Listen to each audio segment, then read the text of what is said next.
Welcome to my channel. ఈరోజు అమ్మ వంటల రుచిలో మిరియాల పొడితో స్పైసీగా చాలా టేస్టీగా ఉండే చికెన్ ఫ్రై ఎలా తయారు చేసుకోవాలో ఇప్పుడు చూద్దాం.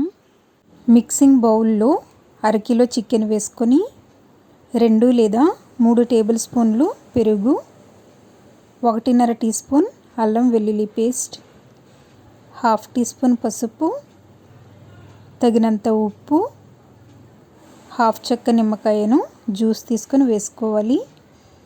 తరువాత చేత్తో ఇవి అన్నీ బాగా కలిసేటట్లుగా కలుపుకొని 15 లేదా 20 నిమిషముల పాటు మూత పెట్టుకుని మ్యారినేట్ చేసుకోండి.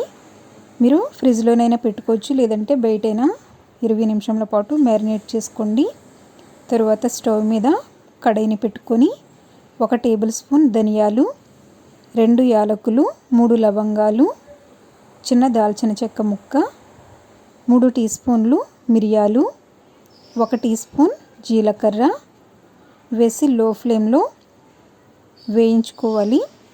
ఇలా వేగిన తరువాత స్టవ్ ఆఫ్ చేసుకొని కొంచెం చల్లారిన తరువాత మిక్సీ జార్లోకి వేసుకొని మెత్తని పౌడర్గా చేసుకొని పెట్టుకోవాలి. ఇలా తయారు చేసి పెట్టుకున్న తర్వాత స్టవ్ మీద కడాయిని పెట్టుకొని 3 లేదా 4 టేబుల్ స్పూన్ల నూనె వేసుకోవాలి. నూనె వేడైన తరువాత సన్నగా తరిగి పెట్టుకున్న ఉల్లిపాయ ముక్కలు 1 కప్పు వరకు వేసుకొని ఇవి కొంచెం కలర్ చేంజ్ అయ్యేంత వరకు వేయించుకోండి.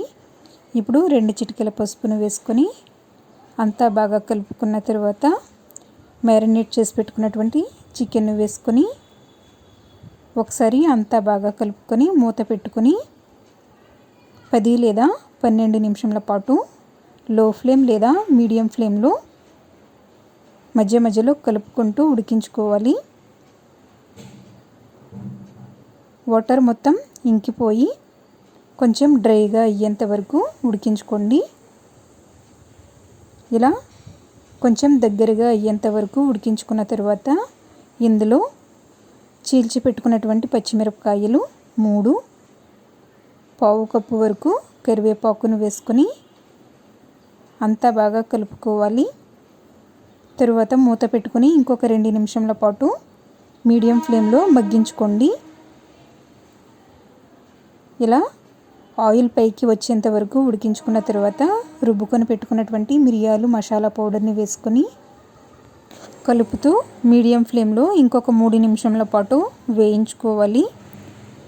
ఇలా వేయించుకున్న తర్వాత స్టవ్ ఆఫ్ చేసుకొని సర్వింగ్ బౌల్లోకి తీసుకుందాం. స్పైసీగా చాలా టేస్టీగా ఉండే పెప్పర్ చికెన్ ఫ్రై రెడీ అయ్యింది. మీరు కూడా తప్పనిసరిగా ట్రై చేయండి, చాలా బాగుంటుంది. ఈ వీడియో మీకు నచ్చినట్లయితే లైక్ చేయండి, షేర్ చేయండి, సబ్స్క్రైబ్ చేసుకోండి. Thank you for watching my video.